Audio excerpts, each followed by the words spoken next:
তারুণ্যের প্রথম ভোট ধানের শীষের পক্ষে হোক, এই স্লোগানে সাতক্ষীরার পাটকেল ঘাটার শুরুলিয়া ইউনিয়ন বিএনপির উদ্যোগে কর্মী সভা হয়েছে।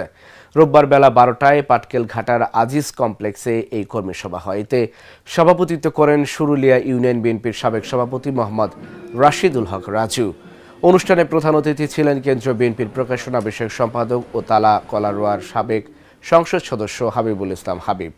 কর্মী সভায় আরও বক্তব্য দেন তালা উপজেলা বিএনপির সাবেক সভাপতি মৃণাল কান্তি রায়, সাবেক সিনিয়র সহসভাপতি গোলাম মোস্তফা, সাবেক যুগ্ম সম্পাদক মোশাররফ হোসেন এবং সাবেক সাংগঠনিক সম্পাদক হাফিজুর রহমান হাফিজ। প্রধান অতিথির বক্তব্যে বলেন, দলমত নির্বিশেষে সবাইকে সম্মান করতে হবে, কারো উপর কোনো অন্যায় করা যাবে না। তিনি আরও বলেন, আগামী দিনে পাটকেল ঘাটাকে উপজেলায় রূপান্তর করার জন্য কাজ করা হবে।